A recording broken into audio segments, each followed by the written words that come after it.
Hi, everybody. Welcome to an amazing conversation we have created for you with Restart India Live. This is a place we want to talk about the real challenges and the real conversations, and especially focused on small businesses. I'm Lakshmi Pratury, and on behalf of everyone at Restart India, I thank you for joining us. This is our way, this conversation and the entire initiative of Restart India is our way of connecting with you as part of the movement where we can hear voices about what's happening in the lives of small businesses and what are some of the solutions, what are some of the ways in which we can deal with this unreal and unimaginable and yet very, very real circumstance we are all in right now. If we look all around us over the last few months, we have gone down and up and down and up, and finally things are improving, not necessarily because they're really improving, but because we are getting used to the new normal. Uh, but the somber spirit, the shock and that we had is slowly being replaced by a little bit of festive cheer. And even though we are not as loud and festive as we used to be, we are coming back to normal. And in India, all the way from a small street vendor to the largest company, they have realized that the pandemic is here to stay. This is not a temporary situation, it's here to stay, be it working from home or delivering food at home. We are adapting and embracing the changes. So, our goal is to use this platform to get valuable insights that are very useful, very practical for small businesses. And we have a great mentor panel. And today, and I'll tell you in a little while who we have today, we have mentors who come on a regular basis and address all of us to give us specific insights into their expertise. I really am pleased to introduce my co host and our partner in this, my friend Thomas John Muthoot. Johnny is a chairman for Muthoot Pappachan Group and also the managing director of Muthoot FinCorp Limited. They are one of the largest NBFCs in India. They have over 3,600 branches across India. It's really wonderful to partner with someone who takes something like this as a mission and not just as a project and a conversation. So, and with that, I'd like to introduce you to Thomas John Muthoot. Welcome, Thank you. Johnny. Thank you, Lakshmi, for the introduction. Uh, I just want to briefly touch upon how we started this restart initiative that was during the lockdown. When we reached out to many of our customers, we have today around 5 million live customers across India, mostly in the rural and semi-urban locations. And when we reached out to many of these customers during the lockdown, we found that uh, some of them who are into essentials were functioning. Some of them could not function because they are dealing with non-essentials. But most of them wanted to come back to normalcy. And more than we being into the financial services and as a lending partner for all these customers, more than a loan, what they was asking during this lockdown was on advices, uh, good advices on how to revive, restart business, because these were small businesses and they had very little information. And this was the first time they were going through such a difficult uh, scene. So we thought of starting something like this, bringing a panel of mentors and ideating, discussing, and going back to these through our branches, going back to these customers through our branches to give them disseminate information for uh, what they require. So this is the how we got into the Restart initiative. Now, if you look at the small business, when I say small business, I'm even referring to the nano, micro, small businesses across India. They were the lifeline during this lockdown, and most of us know that the essentials were delivered. We were depending on these nano neighborhood shops for our essentials and the some of the other supplies also. So this has become a very important part of our life now, the nano small businesses, and they are here to stay, and they are going to really adopt and adapt some of these things which they have seen during this lockdown or during this pandemic, particularly the digital way of doing business. Now, even this smallest kirana shop has got many of the digital initiatives which they were not used to.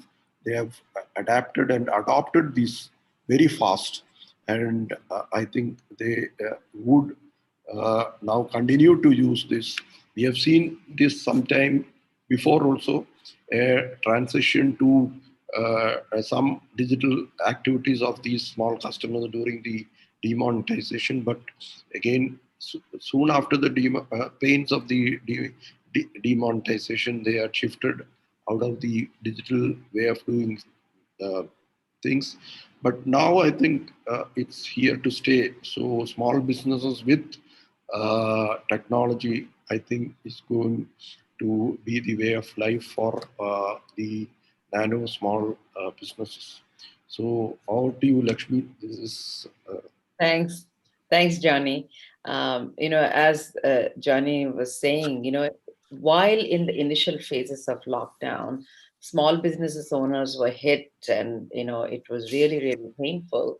There's been a lot of work done by people like Muthoot Group and others to introduce digital technologies to small businesses so that they've really, a lot of them have found ways in which, in fact, that they grew businesses since they started, and we are continuously helping all of them.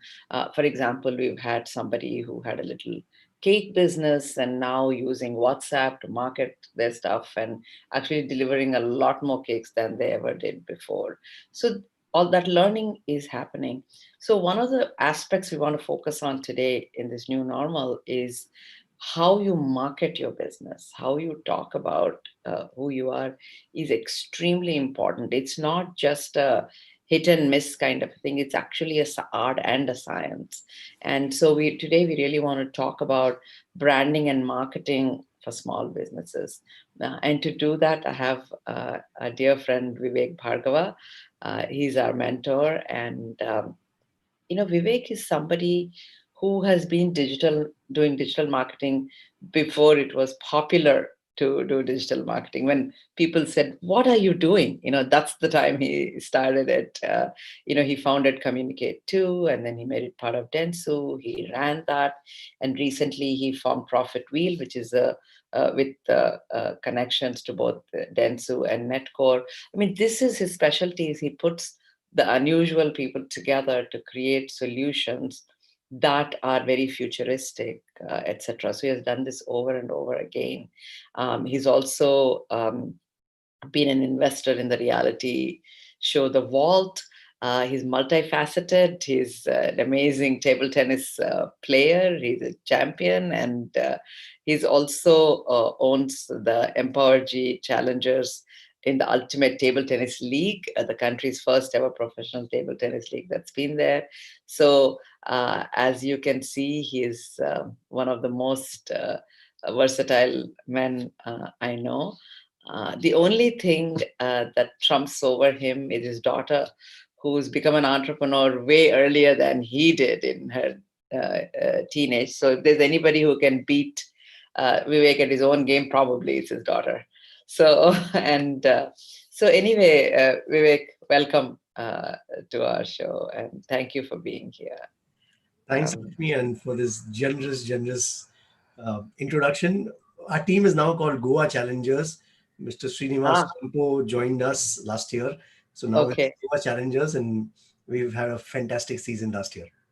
Yeah, yeah. And actually, Vivek, during one of our conferences, he brought a table tennis player and we had a live table tennis on stage. It's quite amazing to watch. So thank you for that. And so, Vivek, I just wanted to uh, have a very casual conversation with you and jump in and give your insights as you want. It's a very casual conversation, and as people start asking questions, I'll insert them as well.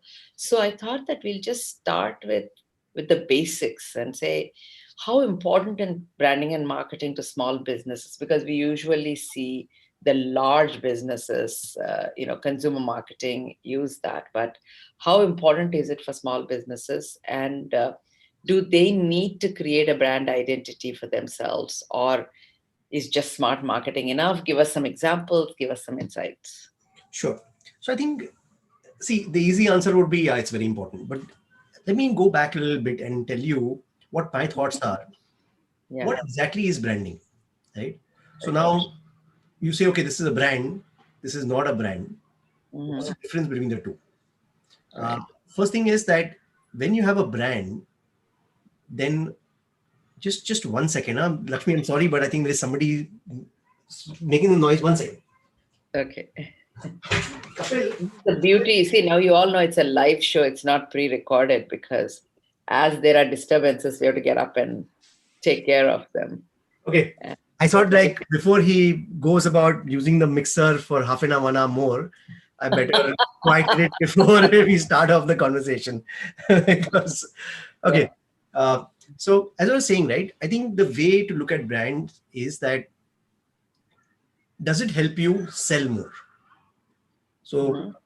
right, that you have a brand and somebody else who's competition, because you are selling more, whether it's because people recognize it, because they think your quality is better, because of whatever reasons, are you selling more or not? Secondly, are you able to charge more? If Hmm. both of you have the same product, are you able to charge a higher price for it? Hmm. So this is a two very critical ways in which you should look at branding. So once Hmm. you look at it, if you are able to sell more or charge more, is obviously going to help your business. So Right. any small business or any large business, if they have Hmm. a brand, it can be Yeah. useful only if it helps you sell more or charge more. So the way you measure branding also, right? So obviously the larger brands have these brand track scores and sophisticated panels, etc., of measuring this. But I would ask every single person who's listening to this conversation is, if you have a similar product like your competition, and are you able to charge a premium for that product? If you're able to charge a premium for that product, then you have a brand. And Hmm. anything that allows you to charge that premium will be the right step in the right direction. So that's the Hmm. way I would define it, right? And second thing is, the way I look at it is that earlier digital used to be limited to communication, branding, advertising. Digital today has become almost the age we're living in. So it Hmm. helps every business acquire customers, cross sell and upsell to the existing customers, understand consumer trends, educate their customers. So it's become a multifaceted sort of a medium that allows a lot of businesses achieve all their business goals that they have. So the way I look at digital today, uh, it's much more than branding. It's much Yeah. more than communication and marketing and advertising. It Hmm. almost helps us solve our customers' problems. So if we are solving a customer's problem, then we have a brand. Yeah. Uh, no amount of communication or advertising can help us brand if you're not solving a customer's problem. So my advice is, you solve your customer's problem, you will build a brand. Uh, Hiring agency or doing a lot of advertising or marketing is not the best way to build a brand. And also, it's interesting the way you're saying it. It's not just a logo is the brand, but sometimes a person could be a brand. Like, my cousin always goes to this one person who makes idlis on the side of the road, only to that person. So it's sort of, maybe it could be a persona, it could be the name, it could be lots of different things, right? I mean, I love what you're saying in terms of, can you sell more? and can you charge more? I mean, kind of a rule of thumb. And just to continue on the digital thing you were talking about, is that can you give some examples or insights into what are some of the digital tools that small businesses can use uh, to sell more or to create a brand for themselves? Sure. So I think one of the first advice I'll give every business is that a lot of people think of digital and Hmm. they look at digital goals to have. So I've talked Yeah. to businesses who want to get millions of views on YouTube, or they want to get so many likes on Instagram, or they want to get, this from a digital perspective. But actually it doesn't lead to any economic benefit to the company, right? So let's say you have a brand, you get a billion views on YouTube, but if it doesn't impact your customers whom you can supply your products and services, and their business does not increase, that billion views are wasted. So the way I look at it is that you should start off with what are the business goals you have. If is your business goal to sell more? Is your business goal is to reach out to your existing customers and get more references for them? Is your business goal to understand what the consumer trends are, and then how can you use digital tools to understand those trends? Once you have a business goal sort of written down, this is the outcome you desire, then you can align the right tool to the right medium. So if you take customer acquisition, like advertising on Facebook, Instagram, Facebook, Google is very useful. If you want information dissemination, you want more people to know about a certain product or a service you have, or share a video, then Twitter can come in handy. If you want to understand consumer trends, what your customers are going to buy today, what they're going to buy tomorrow, then tools like Google Trends gives you some insights of how people are thinking and what they're searching for. And then, of course, there are lots of tools for different aspects of digital. You want to build a website, there are multiple tools to build a website. And today they start with as low as 200 rupees a month. You have a tool that allows you to build a fully functional website paying only 200 rupees a month, right? Yeah. Same way, you want to develop a logo, there is a website called tailorbrands.com that allows you to build a logo for your company very, very inexpensively. Again, same way, you want to do video editing, there are tools like Prequel, there is a tool called PicMonkey. These are all video editing softwares that allows you to make a small video for your brand. So I think it's very important that if your objective is to build a small e-commerce website, you could use a Shopify, or you could use something like a WordPress and build it for same range of 200 rupees a month up to 2000 rupees a month. You can get reasonably sophisticated tools to manage the experience. So the way I would recommend everybody to think that this is my goal. I want to build an e-commerce website and I want to supply within my locality. I need a payment gateway integration so that people can pay me, I can receive payment from them. Once you have that objective clearly written down, then you, even if you go to Google and search for, you know, e-commerce website maker, you'll get 5, 6 different companies showing up there. And you could choose one of them, fix a demo with them, and you sign up with, they have videos of how the website is to be made. And now everything has become very simple. When I started my career 20, 25 years ago, just making a website was a Herculean task. Yeah. Today, there are Yeah. tools by which even a person who is completely technology illiterate can make a website for themselves, clicking a few buttons. But I think that fear still carries on. They think it's complex. A lot of us don't try these things because we think it's difficult to do. But today it's become extremely easy. It's like if you can use WhatsApp, then you can build a website. It's as easy as that. Vivek, I just want to ask you in continuation to what you were saying. Assume a small business has built a brand, and as a small business owner, what does it have to do to ensure that there is a consistency in the branding exercises, and also to sustain that? What should he do? So, Johnny, I have a slightly different view. As a small business, right? Uh, if you are to worry about consistencies, I would put all my worries towards the product consistency. Are you creating a consistent product? Are you able to ship it and get that to the customer in time? Are you able to make sure the packaging is such that the product does not get damaged? Are you able to show that receive the payments from them and you have ways in which you can receive payments from them? A lot of times we put in a lot of effort into consistency of the logo, the color combination, the palettes, the logo design, etc. But if you honestly ask me, right, uh, let's take 80 years ago when you guys started off. That time, the amount of effort that went in designing the Muthoot logo or the baseline or how it was used. So if you took 100 shops in those days, I'm sure the blue color on all the 100 shops were different, right? Because there was no easy way to get the same blue on all the shops, right? But what made you a large financial group was because you built credibility, that you kept your commitments. So it's slightly contrary to what my expertise is, but my belief is at this point in time, make sure that the tech works. Make sure that your product is what you're focusing on.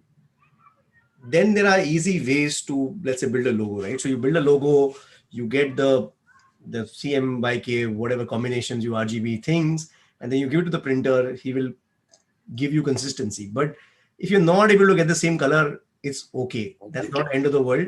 But as a small business, my focus would be to make sure all the digital tools that are mentioned, use them to create a sort of a consistent experience. If you find a digital process by which you can deliver that goods within 2 hours using a VFast or a Dunzo or any of these services, or you have a payment mechanism where you can receive payments from them on Google Pay quickly and send them the good as quickly as possible, all those things would be a bigger priority for me in the early phases of the business rather than worrying too much. Uh, Yeah. yeah, if you It's kept also rapid prototyping, right? Just keep trying. that, like, now 3D printing is there, you can have packaging. I know somebody who's supplying a tiffin service to one of my friends, and what she's done is she's just printed her name, her baseline, and she's got these stickers. So she uses, glass utensils, pickle kind of utensils, and she puts new pickle in it, and then she just pastes this sticker on top of it, and it looks almost like a professionally thing that you would buy in a shop, but it's homemade pickle. So So what is inside the bottle is more important. absolutely, And absolutely. how the bottle is delivered and all that kind of stuff. No, we have an audience question, Vivek, from Rachel David in Chennai, asking, what's a simple branding exercise for small businesses? What are some basic steps? Okay. So the way I look at it, right, that having a good name, I think is useful, because what happens is when you're a small business, you don't have too much money available to communicate what your company does. So let me give you an example of Profit Wheel. My name of the company is Profit Wheel, and it says profit as a service. So now what happens is anybody who sees that logo, and it says this baseline called profit as a service, uh, would that person want to reach out to me? So what we thought to ourselves was that, okay, everybody wants to increase their profits. And if they feel that I have a service that will help them increase their profits, hopefully they'll get in touch with me, right? So now the fact of the matter is, if you have that opportunity of creating a baseline that communicates the core service that you want to provide to your customers, it is a very good step in branding. Like a lot of times we think like, a Nike logo and just do it or things like that, but it's taken them decades to create what it means, right? But let's put it this way, I have a new company. I don't want any ambiguity. I want to communicate what my company does for people. Then I found a baseline that does that. Now, is it very cliche? Is it very direct? Is it something which a lot of people say that, how can you be so direct? So be it, yeah. Means I want people to contact me and know exactly what my company does within 10 seconds of reading my baseline, right? So I have no shame. I'm a small business at this point in time. I'm starting off. So I need to be extremely direct. And that's the same recommendation I would give to all the persons who are listening to this, that if they can create a logo, create a baseline that directly communicates as effectively as possible what their company does and what their product does for companies is useful. Uh, Yeah. Secondly, I think it's very important that, see, so let me tell you what, according to me, brand is, right? a lot of times people think that this logo, the visual identity, the font, the color palette, all those things are brand. If you ask me, right, what is a brand? The way I define a brand is, a brand is the sum of my experiences with that product or service. So all the experiences that I've had with that product or service is that brand in my mind. Now today, because of internet, it is not only my experiences, it is also could be experiences of my friends. But because of social media and sites like TripAdvisors, it could also be experiences of strangers. But it's a sum of all our experiences. So in that experience comes everything that goes with it.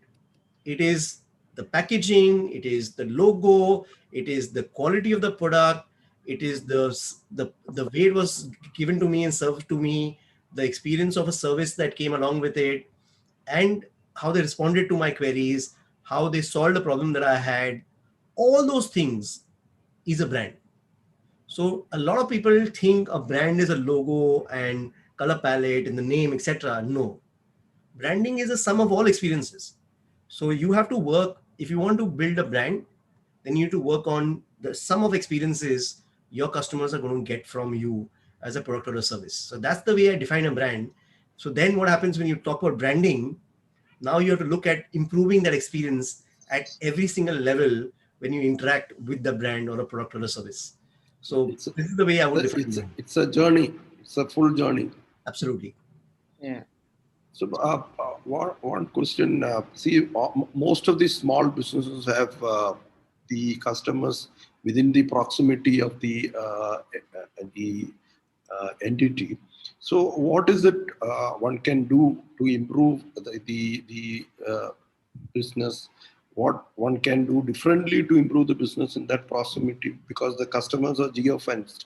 The customers are maybe within a 1 kilometer, 2 kilometer radius.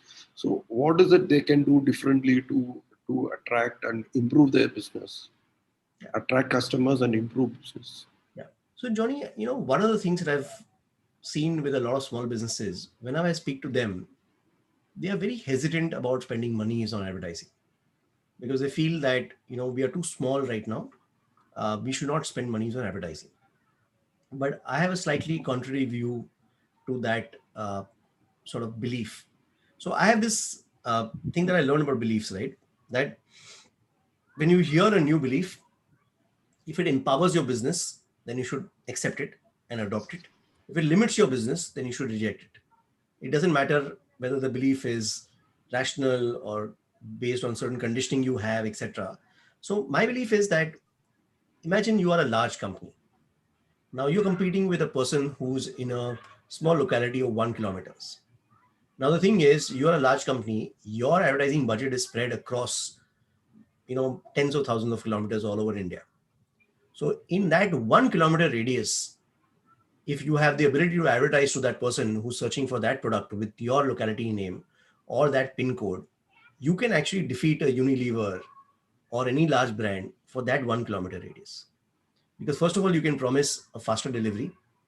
You can have some more credibility and brand recognition in that area of that 1 kilometer. That restaurant, that tailor, that shop is more well known than what a global brand would be or a national brand would be, right? Yeah. Because you've been there for many years. So then what happens is that if you advertise, a lot of people will take an action.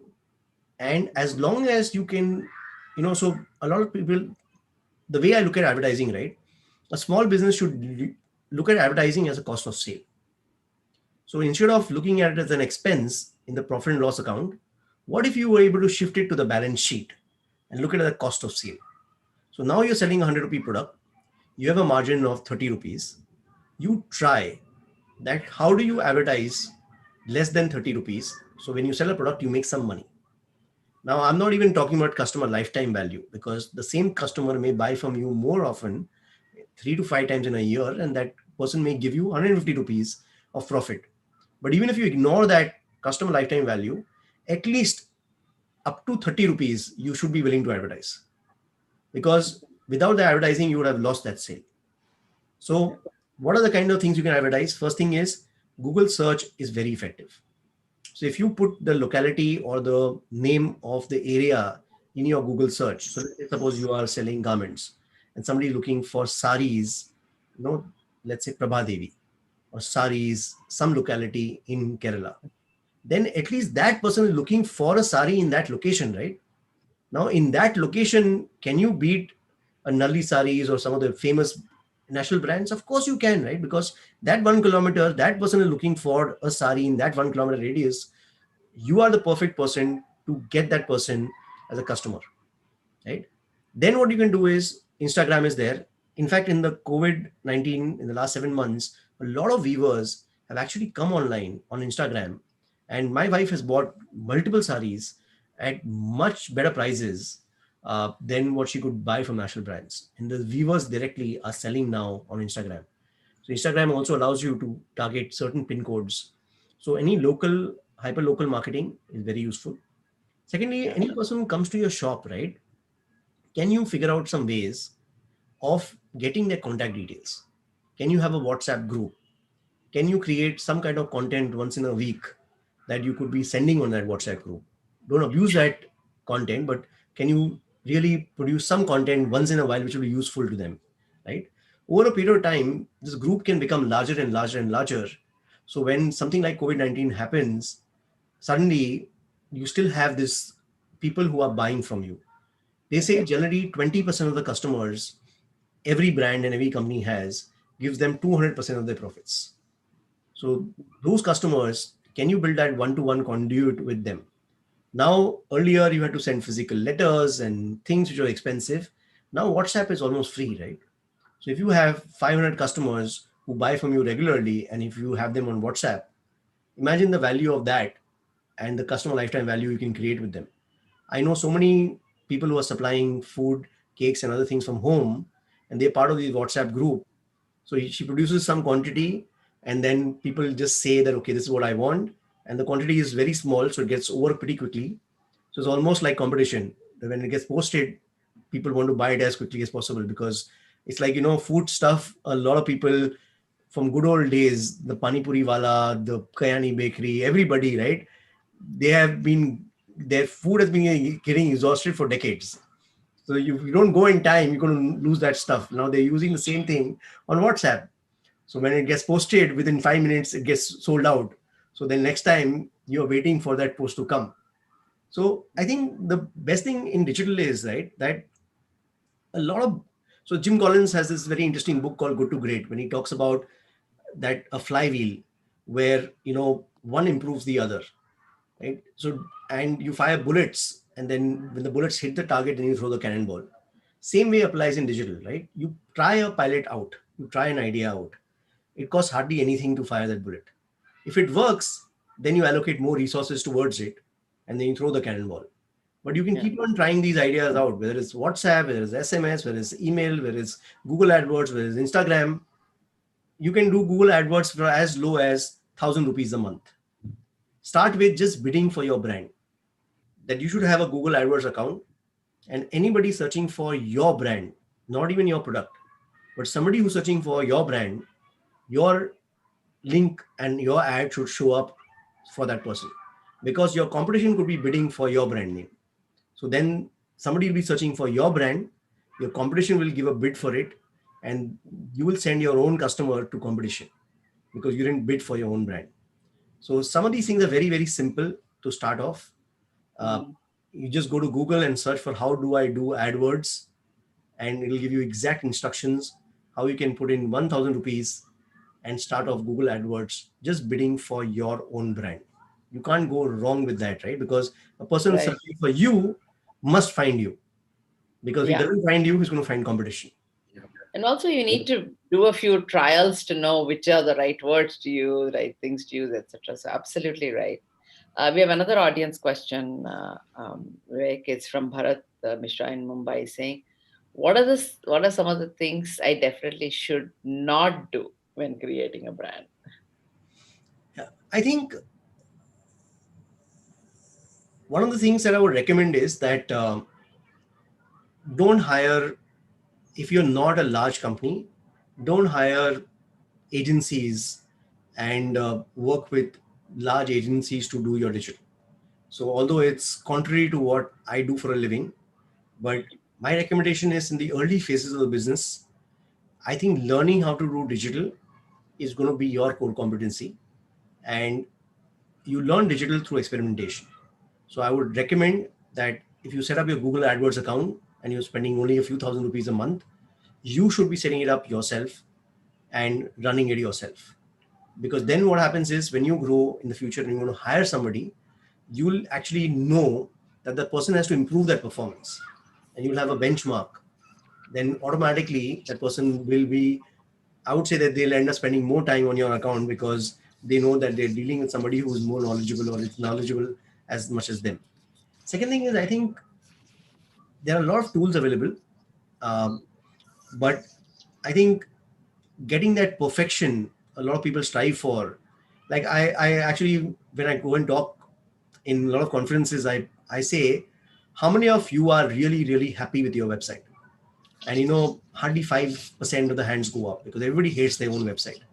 But the funny part is, in the last 15, 20 years, only 10% of users' time is spent on websites. 95% of the users' time is now spent on YouTube, on Instagram, on Facebook, and so many other digital platforms.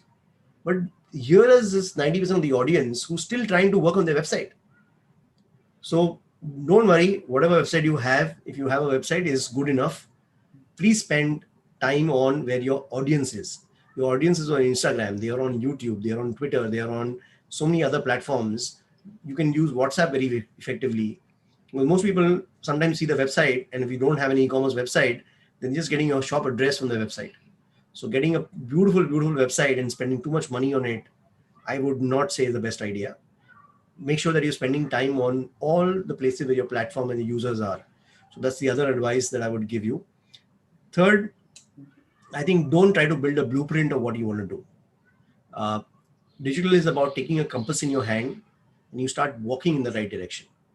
A lot of times what happens is we spend a lot of time in planning what our digital footprint should be and spend a lot of effort and money in having this 3-year, 5-year plans of what we should do on digital. But by the time 1 year passes, everything changes and you're back to the drawing board. So digital is about taking a small baby step. You're starting tomorrow. So if you can take one single step tomorrow, I would recommend everybody should set up a small advertising account on Google AdWords and bid for their own brand name. Set up a small account on Instagram ads and start giving ads in the proximity of their location as quickly as possible. If they just do two things and they do it tomorrow, then I would have felt that I've made some difference by giving this talk. But if you start making a digital plan tomorrow of what we should do in the next 3 years, then I failed in as a communicator of what I'm trying to communicate.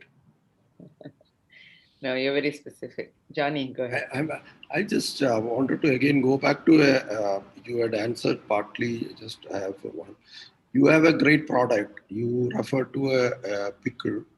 You have a good package packing, and you have a good belief system which the customers also believe. So today most of the customers look for brands. So uh, some of them don't even mind for the quality of the product, but the brand is important for them. So for a small business, once they have the product in place and people have started believing in the product, what kind of branding should they go with to sustain? Uh, because their product is great. What is it they have to do to sustain that branding? And Yeah. So see, Johnny, the way I look at it, right, that if you're starting a new company, let's say I'm starting a company and now I want to, let's say, sell biscuits for some reason, right? Now the thing is that if I'm going to compete with the Britannias of the world, right, then it's going to be impossible for me to compete with them because I need a lot of capital, I need packaging, I need quality consistency, I need to get permission from the government, I need to basically have a branding budget, I need to have distribution across shops, etc. Right? And if I'm going to make a generic product, then it's going to be very difficult for me to compete. But let's say, suppose I'm in a locality and I'm making biscuits, and I find that a lot of people are now going for this high protein diet and they're going for keto diet.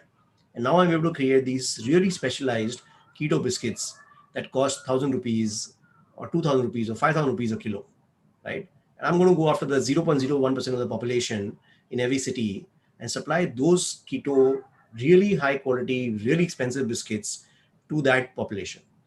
So then what happens is, then I will now have really high margin. I'll have really good quality packaging.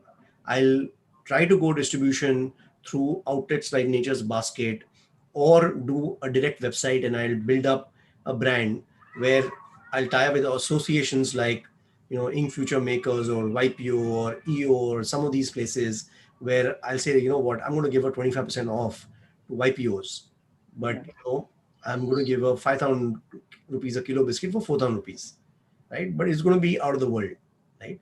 So I think the biggest challenge a lot of businesses fail is that what is the problem they're solving, right? So, they say, let me give you a very funny example. I actually believe that if you have to spend a lot of money on advertising, that means you have an inferior product. Let's take an example of iPhone. iPhone 1, 2, 3, 4, all of those phones, they were such an awesome product. They required hardly any advertising. But if you look at iPhone 8, 10, 9 onwards, even 12, you have to have a huge advertising budget. You have to have all these hoardings, spend tens of millions of dollars or billions of dollars for advertising, because your product is now no longer the best product in the market. Yeah. So my thinking is that as a brand, as a small business, I think try to solve a problem, know who your audience is, and then focus on building a brand with that audience, right? A lot of times we go wrong is we try to build a brand. In our mind, a brand is where everybody knows about it. No. If there are only 100,000 people in India who will pay 5,000 rupees a kilo for a biscuit, then out of those 10,000 people or 100,000 people, how many of them have heard of your brand, right? So that's what branding is. Branding is who's your target audience and how many people in the target audience know your brand. So if your delivery capability is only 1 kilometer, your goal should be to build a brand in that kilometer. Whether it requires distributing leaflets with a newspaper that's been delivered in that thing, so be it. Doesn't matter. You figure out what are the most inexpensive way of creating a brand in that 1 kilometer radius. If you want to make it 2 kilometer radius, then the 2 kilometer radius. But a lot of people don't spend too much time. Who's the target audience? What is my capability? How much I'm willing to charge? How many people will pay for it? And then what happens is they feel that the more and more people know about the brand, the better it will be. But if you see a lot of brands, very small percentage of people buy that brand and they're loyal to that brand, and they have very, very high customer lifetime value for that brand. So if I like a certain thing, I may buy it multiple times in my lifetime, and that's about it, right? So I think a lot of times business strategy is the foundation for marketing, branding, sales, other things. If you have an inferior business strategy, or you've not defined which target audience your product is for, then advertising actually cannot help you. In fact, they have a sentence where they say that great advertising makes a bad product fail faster. Yeah. So, we have another audience question for you, Vivek. We have Aniket from Noida is asking, how long does it take to build a brand? I mean, we were talking about what does it take, etc. And how can businesses with limited budgets create lasting brands? Sometimes we may think that it's a small business or whatever, which means, just for a year or two, they might be there, but can a small business build a lasting brand? And how long does it take to actually build it? And if you can think of any examples, it'd be great if you can mention it, something in your neighborhood maybe, or whatever. So I would say in neighborhood, first example comes to my mind is Muthoot Group, right? Yeah. Right? It's taken 80 years to build a brand. Right? Yeah. The fact of the matter is, it depends on what scale you want to build a brand, right? So what happens is, I can name you tens of brands, which are extremely popular in that segment of the user, and very few people know about that brand. And in that segment, that brand is almost like people live by that brand, right? And it can, so it depends on the scale also, right? If you want to build a brand such as the Muthoot Group or a Nike or a Maruti or some of these larger brands, right? It's taken them decades in many cases to build a brand.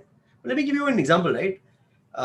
If you take the entire Swiss watch industry, most of the watches are been there for hundreds of years. Hublot was started only 20, 30 years ago. But Hublot, everybody thinks that it's a Swiss watch, which is very old. It's not. So if you take, a lot of brands have been built in a shorter period of time, uh, but it requires that what is the size you're going after? What's your niche product? So if you're solving a problem, right? So if you take, Apple was built as an iPhone or a phone brand because iPhone solved a problem, right? It was such a unique phone when it came out as iPhone 1 that no other phone did the job that Apple iPhone did. So if tomorrow you come up with a product, right, which solves a problem which nobody else has been able to solve, then you can build a brand in 3 months. But if you want a generic product which has no differentiation from the current products in the market, then how will you build a brand, right? Because brand is built through market share. Market share comes from solving a problem. In fact, there's an interesting book I'm reading right now. It's called Why Brands Grow. And it was pretty interesting that people think that you can have a niche audience and have a pretty loyal audience and build a brand. But they've seen that the larger the market share the company has, the more consumers feel it must be a better product. So let's take Asian Paints, right? If you take Asian Paints, the paint quality, along with some of the Japanese and the other brands that are there, just pure quality to quality comparison, a, a, a research agency will tell you that there are superior products in the market.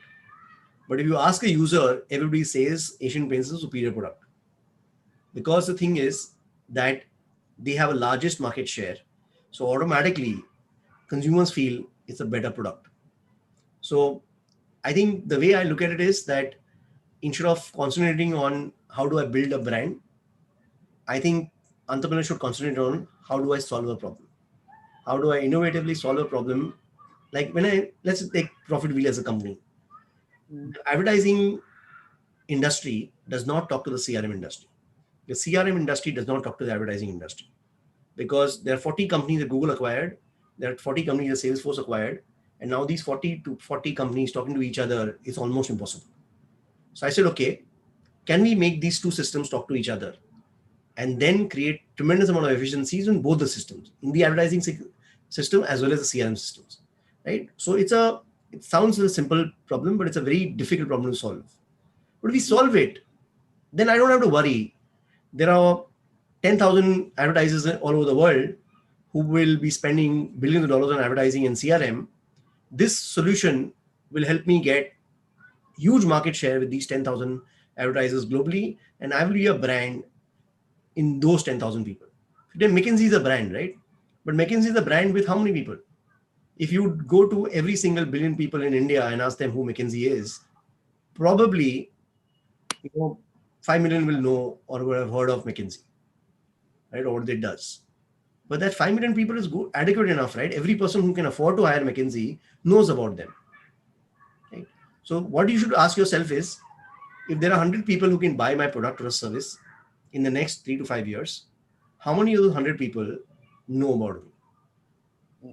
It doesn't matter if a million people know about me. The people who can afford to buy my product, let's take a luxury car, right? There are only 40,000 cars in the luxury segments sold in India. So if you take a Mercedes, a BMW, an Audi, and all these cars, if 100,000 people or a million people know about that brand, that's more than adequate for them to know. Yeah. You don't need billion people knowing about the car. Yeah. Just a million is more than sufficient. There's an interesting question we have from audience about vernacular, Vivek. So Pooja from Mumbai actually is asking, when we talk about marketing for small businesses, vernacular is important, but going digital requires a shift from vernacular, or does it? And how can this process be made easier for small businesses? How do you, highlight the vernacular in digital? So, see, I think the challenge is a lot of tools that are being used in India. They are global companies who've come to India. But in the last 10 years, 5 years, it's changed a lot. So a lot of local tools are being built, and these tools are being built in different languages. So if you take education has come to Hindi and some of the local languages, same way a lot of these tools may require very little knowledge of English to start using the tool, because Mhm. there'll be some buttons which may be in English, but rest of it, the content can be in vernacular languages. So if you use an email sending tool, then the format of the tool may be in English, but all the content that you want to type and send can be in Hindi or any vernacular language.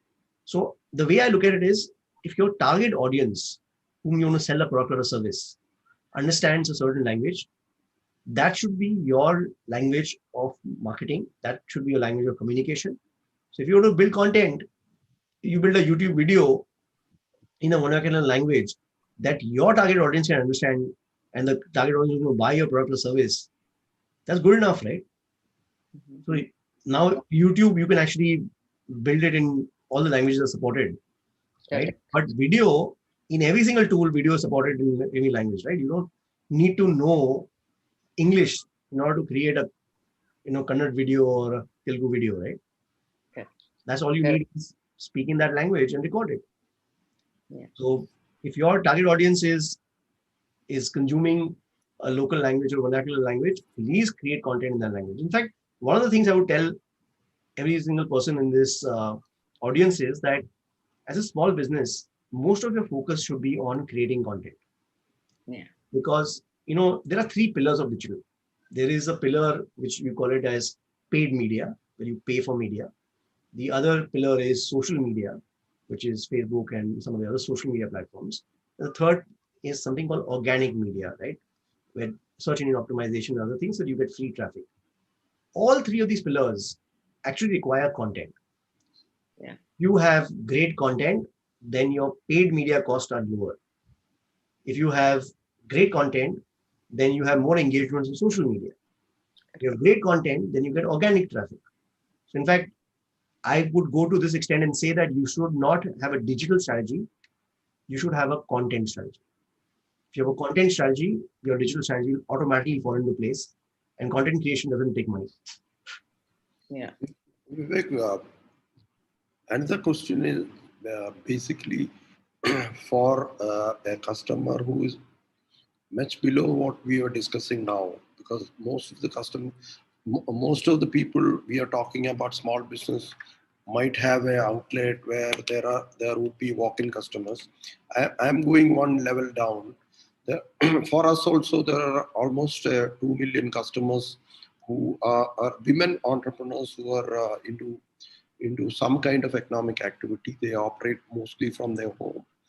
I'm just asking you a specific question: for a women entrepreneur who operates from home, might be setting up a small tailoring outfit from, and having one or two people helping her with the stitching. What is it available for her to reach out? Because here there is no walk-in. It's more to do with to reach out. So how does that entrepreneur create an identity and spread word about our product? So I think, Johnny, the way I look at it is that I think you have to look at solving a problem. So I'll give you an example, right? Let's say uh, this person has a tailoring outfit, and now let's say she comes out with this thought process that in the COVID times, people have had to alter their outfits. At least either they've lost a lot of weight or they've put on a lot of weight. Very few people in the last 8-9 months have remained exactly the same weight range, right? So now the thing is, if she identifies that as one of the opportunities, right, and now is able to create a small local campaign that altering is for the first outfit is done for free, right? Now, whether she distributes pamphlets in the locality saying that the first outfit altering is free, every single person will need to alter some outfit. Now we also know that everybody has more than one outfit. So now what happens is the first outfit is done for free. You get to get a new customer for free. Altering is done. Now they have 20 other things to be done. They need to stitch new things. All those things start happening, right? So now what happens is that a lot of times people are so worried about marketing, they forget that marketing can only communicate the problem you're solving. Yeah. So I always encourage our customers to first tell me that what is the problem you're solving for the guy, right? And then now see, now what happens is once we identify this idea, right, becomes very easy.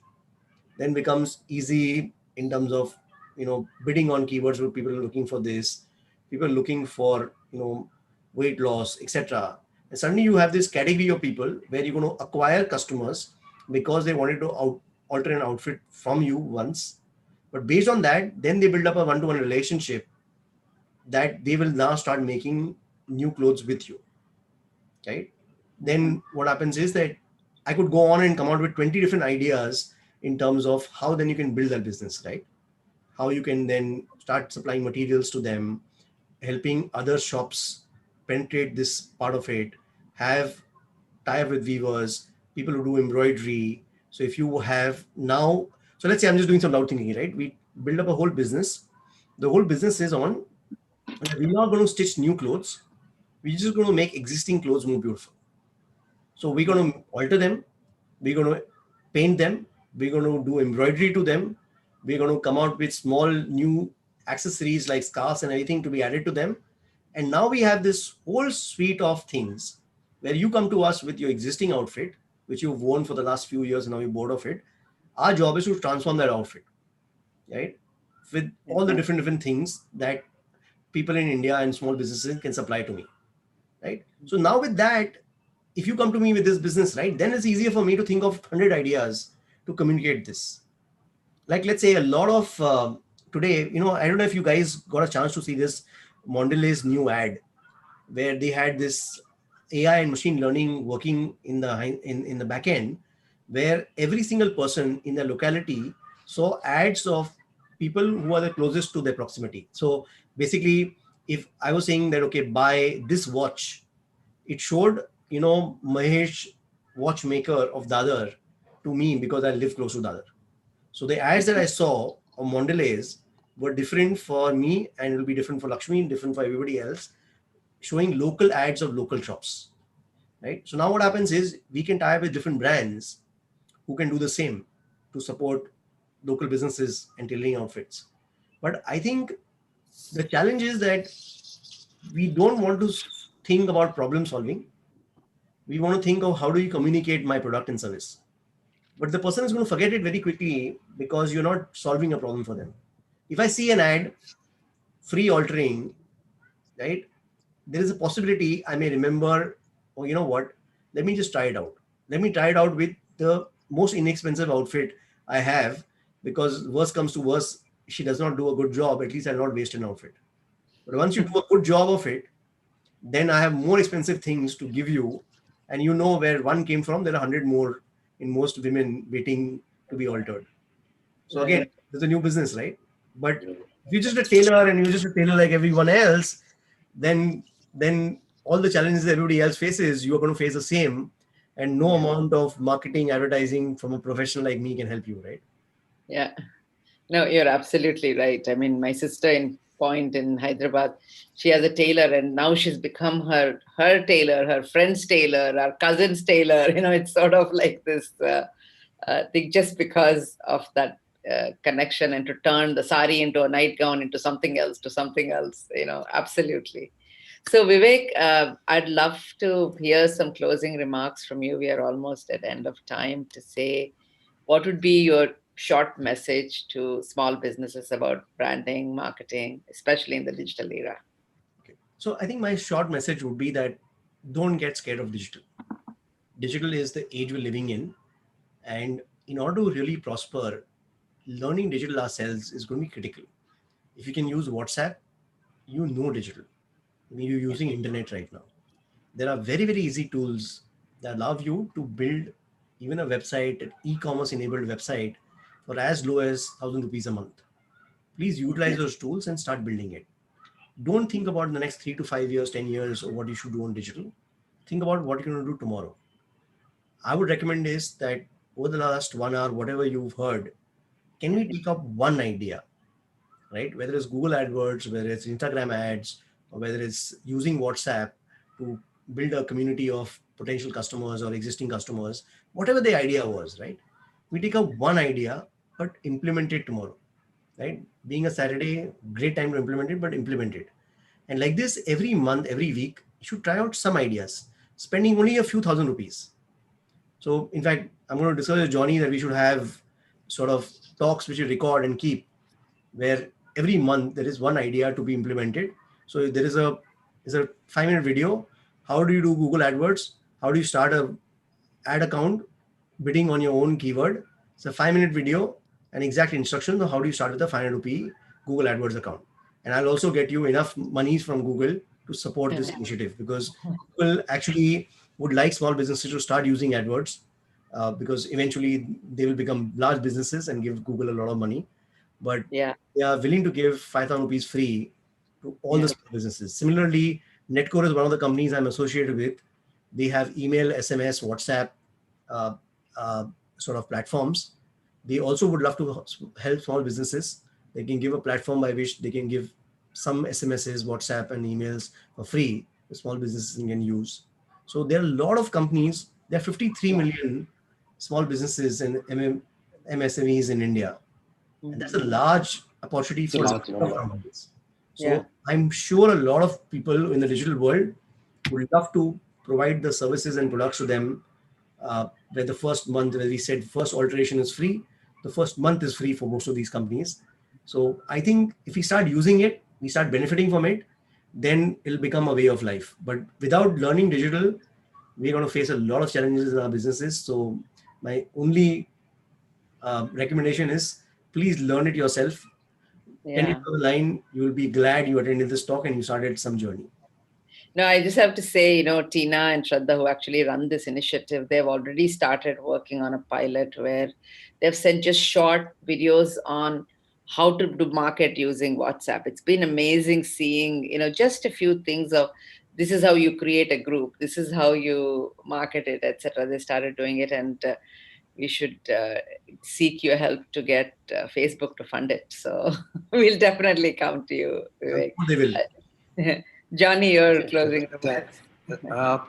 I would take this opportunity to thank Vivek for your very insightful discussion, and it would immensely help all our customers and listeners, and we would also take it through our branches to our customers, and people who would benefit would be the micro, nano, small businesses who are today's really struggling to understand marketing, branding, digital.